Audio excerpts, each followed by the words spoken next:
Bonjour chers élèves et bienvenue dans cette dernière capsule dans laquelle on aborde le système endocrinien. Dans cette capsule, on va aborder quelles sont les glandes qui vont être en action dans le système reproducteur.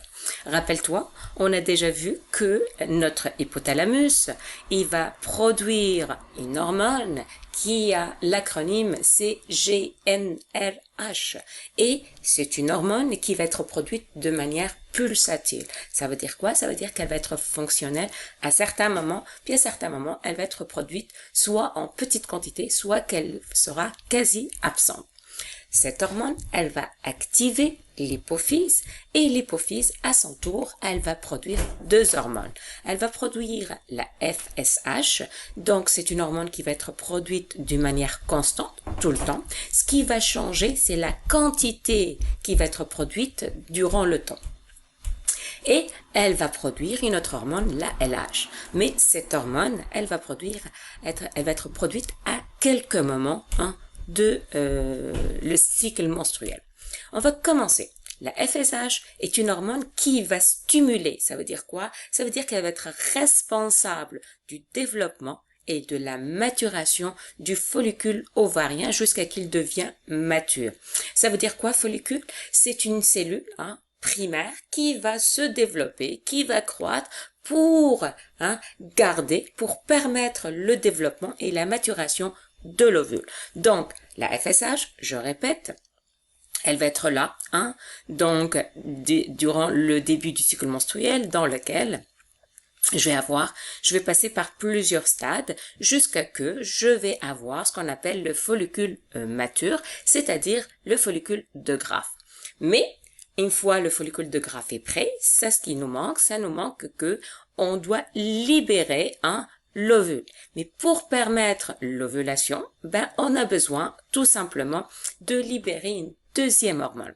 Mais tout au long du développement du follicule, de l'état primaire jusqu'à le follicule de Graaff, ce follicule, à son tour, il va devenir comme, ces cellules vont devenir des glandes, ils vont libérer encore une hormone qui va porter le nom d'estrogène.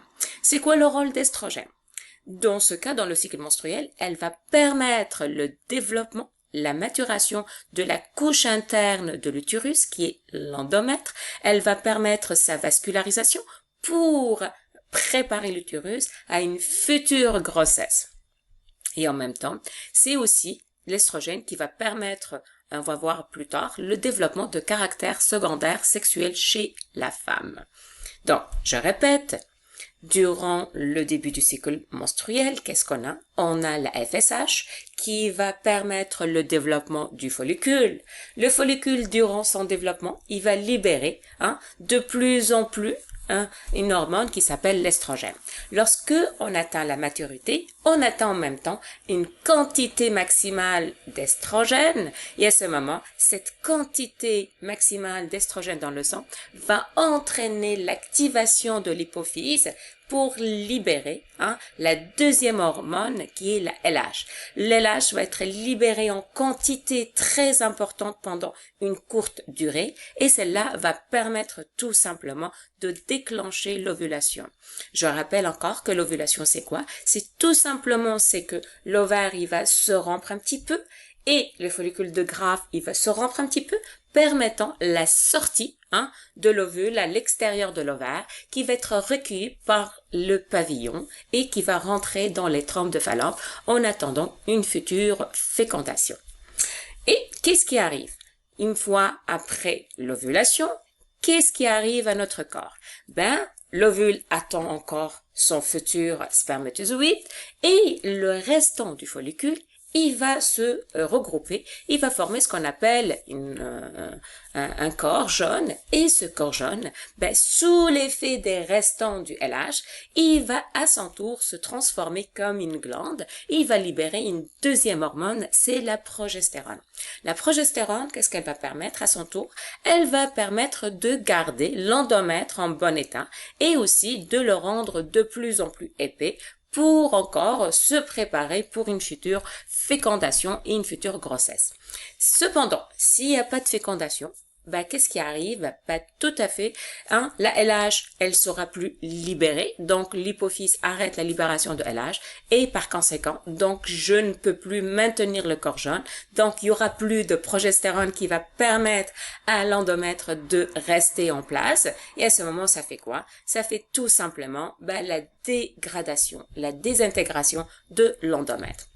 Je répète encore, donc l'estrogène et la progestérone, ce sont des hormones qui vont être produites par le système reproducteur, on a vu par les follicules ainsi que par le corps jaune, et ils vont être responsables de l'apparition et de la maturation des caractères sexuels secondaires féminins. On parle entre autres de l'augmentation de la taille des hanches, l'activation du cycle menstruel, le développement des seins et des glandes mammaires.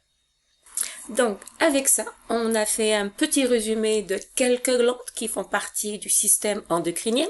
Ce que j'attends de toi à la fin de cette capsule, c'est d'essayer de faire un réseau concept en essayant de ressortir toutes les glandes.